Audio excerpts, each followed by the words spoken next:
Hello everyone. I would like to read the introduction to my latest book entitled Voices for Peace and Social Justice.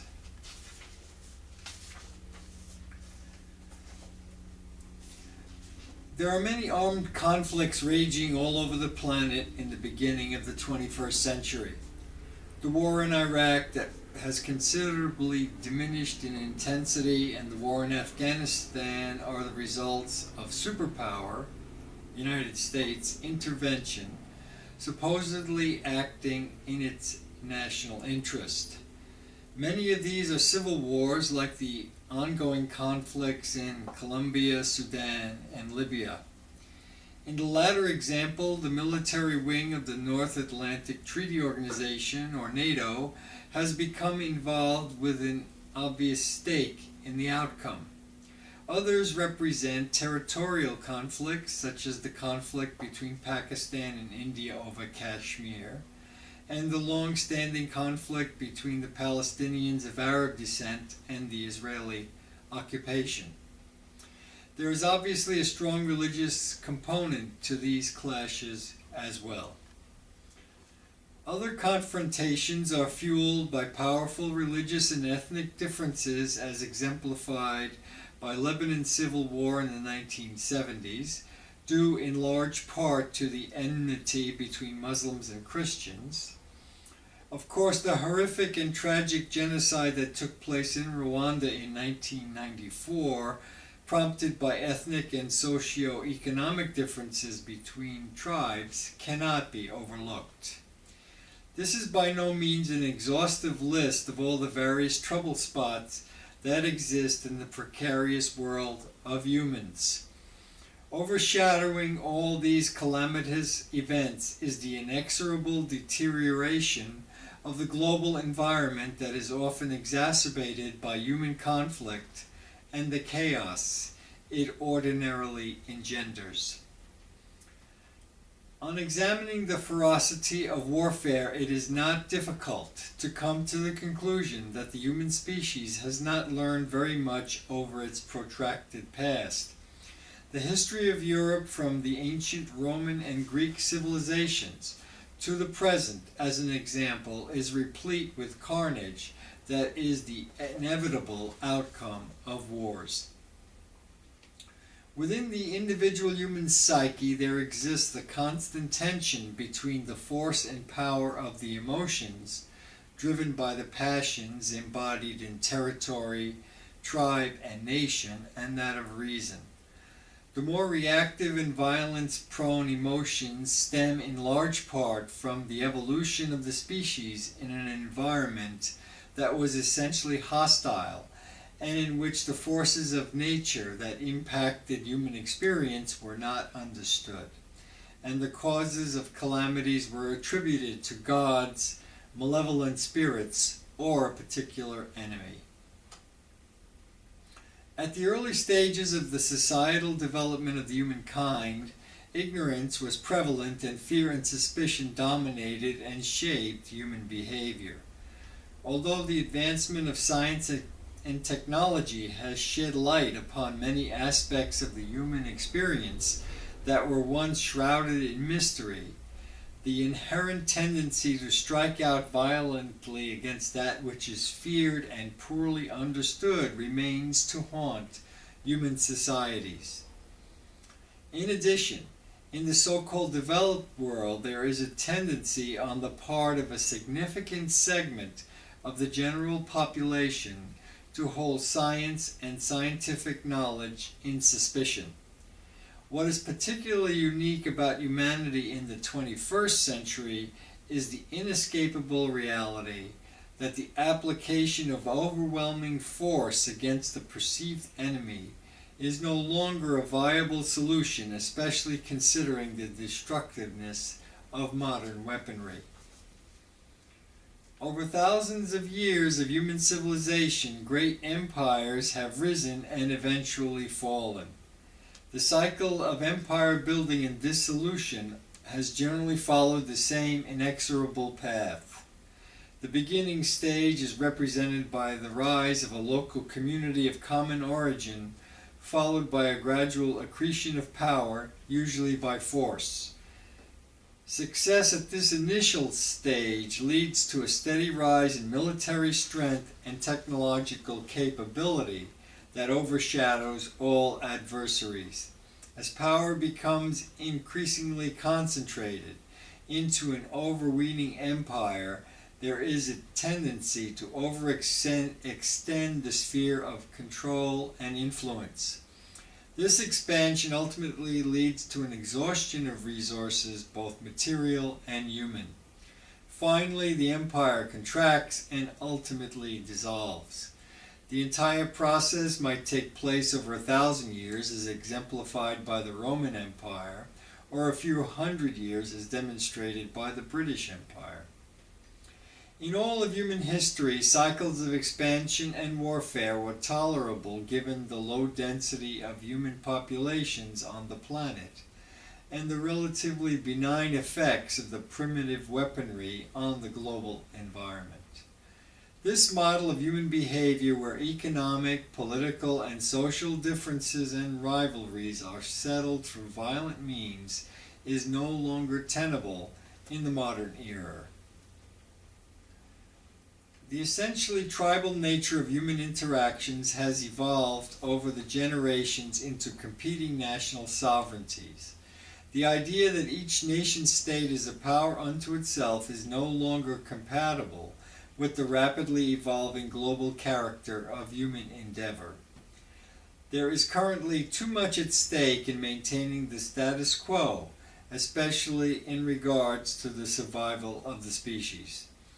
The development of technological weaponry, especially nuclear and chemical weapons, has created a situation in which warfare necessarily leads to horrific consequences both locally for the populations involved and globally due to the environmental effects as witnessed in the nuclear attacks against the civilian populations of Hiroshima and Nagasaki, the use of anti-personnel cluster bombs in Cambodia, Agent Orange in Vietnam, and depleted uranium hardened ordnance in Iraq. The daunting issues that face humanity are no longer local but rather global in nature.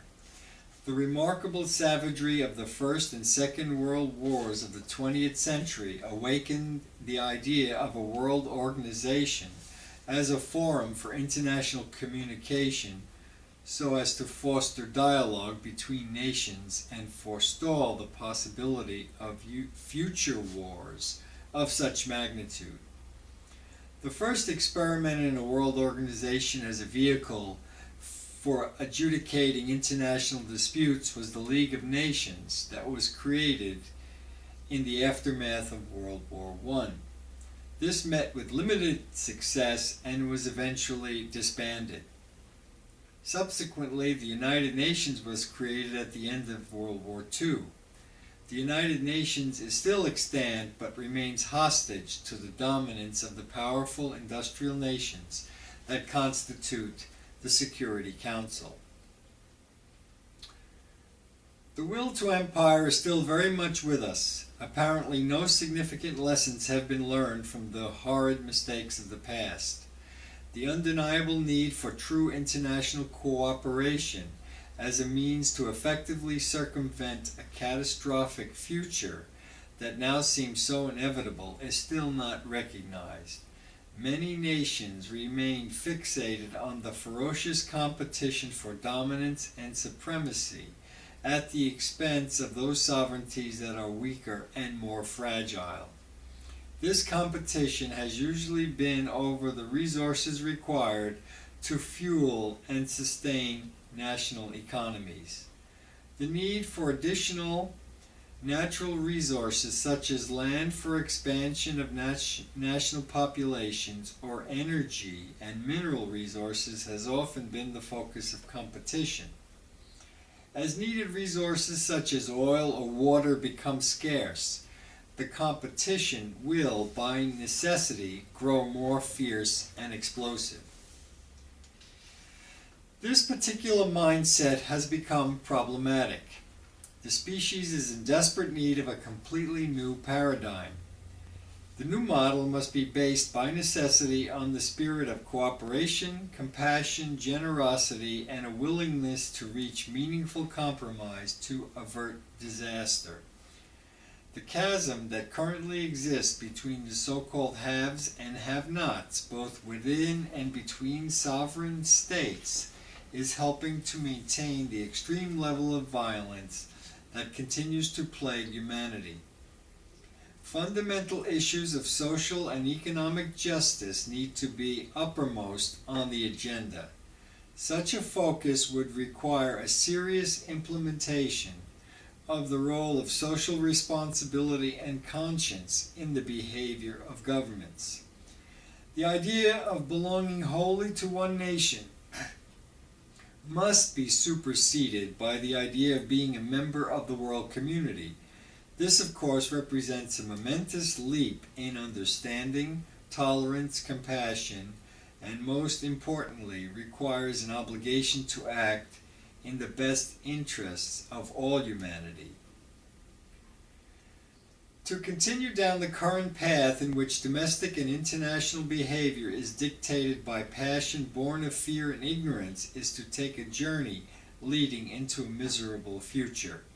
This is not the only possible destiny of the human species. There are other more benign and desirable alternatives. There is a way out of the madness.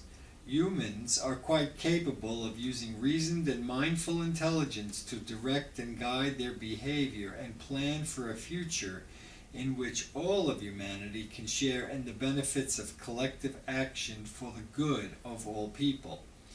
To do this, however, old patterns of behavior and thinking need to be discarded and replaced by a new understanding that envisions all of us as being of equal worth and recognizes that we wholly depend upon a fragile planet with limited resources. Beneficial change demands that fear and ignorance be replaced by compassion, understanding, and a determination to work for true social justice and freedom.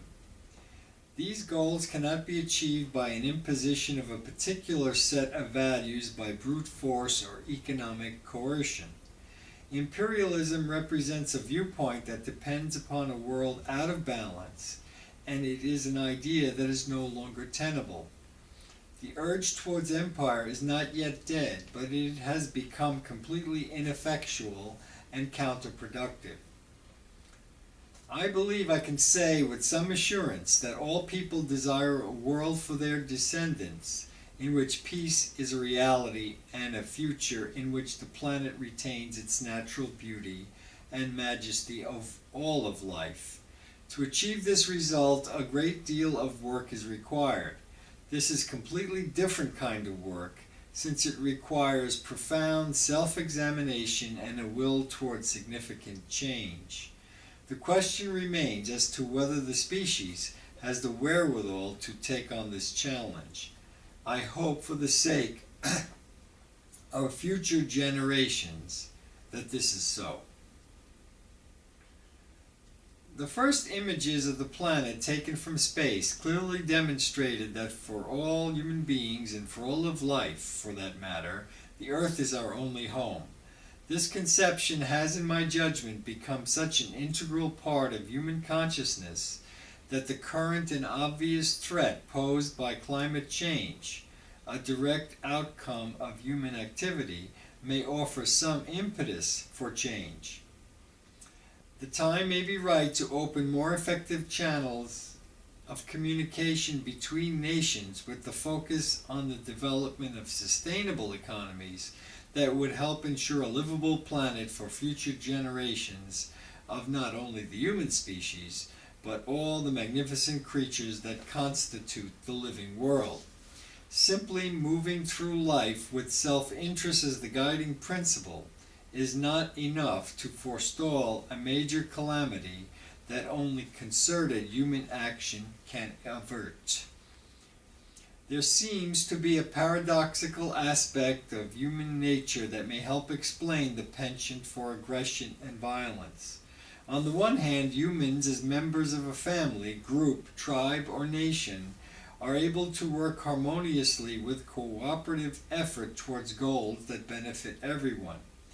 This collective behavior operates effectively unless severe catastrophic conditions, such as profound environmental calamities, famine, epidemics, etc., disrupt this cohesiveness, or an individual is plagued with mental illness. I believe that this capacity for concerted endeavor is wired into the human brain as a result of millions of years of social and biological evolution. Juxtaposed to this natural propensity for harmonious behavior is the equally potent fear and mistrust of those outside the community, whether it be family, group, tribe, or nation. Fear can trigger the body, directed by various chemical signals from the brain, to react with the classic flight or fight response. The urgency of such reaction precludes rational thought or reasoned consideration. It is a purely survival-based mechanism. This propensity is also wired within the fabric of the human brain. As individuals, we are often confronted by choices that may elicit responses dictated by either of these pathways. I view this as a lifelong struggle between the voice of intellect and reason and that of the emotions. It is both these aspects that define us as humans. We cannot extricate them from our being. That would be a useless endeavor bound to fail. The path that a society chooses in confronting a potential conflict or crisis, i.e. the path of reason or that of emotions, depends largely upon education. If the culture at large condones and encourages violence as a legitimate response to threat, and punishment as the primary means to promulgate justice, then individuals within that culture will adopt these methodologies. The violence used does not necessarily have to be physical in nature. It can also be economically or culturally based. However, if the intellect and reason are the attributes that are encouraged and nurtured, then an entirely different set of outcomes are possible. Although human civilization has tended in the past to succumb to the reactive pathway as dictated by hostility, suspicion, and fear, this does not preclude alternative outcomes in the future. The utopian ideal for human societies is not outside the grasp of human history. We need as a species to re-educate ourselves and transform our view of self and other. These thoughts do not by any means represent new concepts or ideas. Quite to the contrary, throughout human history there have been voices putting forth the idea of peace and suggesting methodologies to achieve this elusive goal. Collectively, they may be described as voices for peace and social justice. I have devoted individual chapters of this book to some of these representative voices, whether they are individuals or groups, espousing peace instead of violence and urging the end to unnecessary human suffering. In the following pages, I will examine the lives and thoughts of those historic figures, some from the past and some contemporary, who have made significant contributions not only through their ideas surrounding peace, but also through their undaunted perseverance and resolve to bring these ideas to fruition. Some of these individuals are well known and others are not. The common thread in the lives of those cited is the commitment to moral principles, often in the face of extraordinary and dangerous obstacles. Other shared characteristics are that these individuals were invariably transformed by an event or events that exemplified an aspect of their surroundings that they could not in good conscience accept or ignore. and that they were encouraged and inspired by particular people in their lives. They also shared a marked degree of courage, patience, and perseverance even against the most horrendous odds. It was these qualities that ultimately inspired others who found truth in what they had to say. Thank you.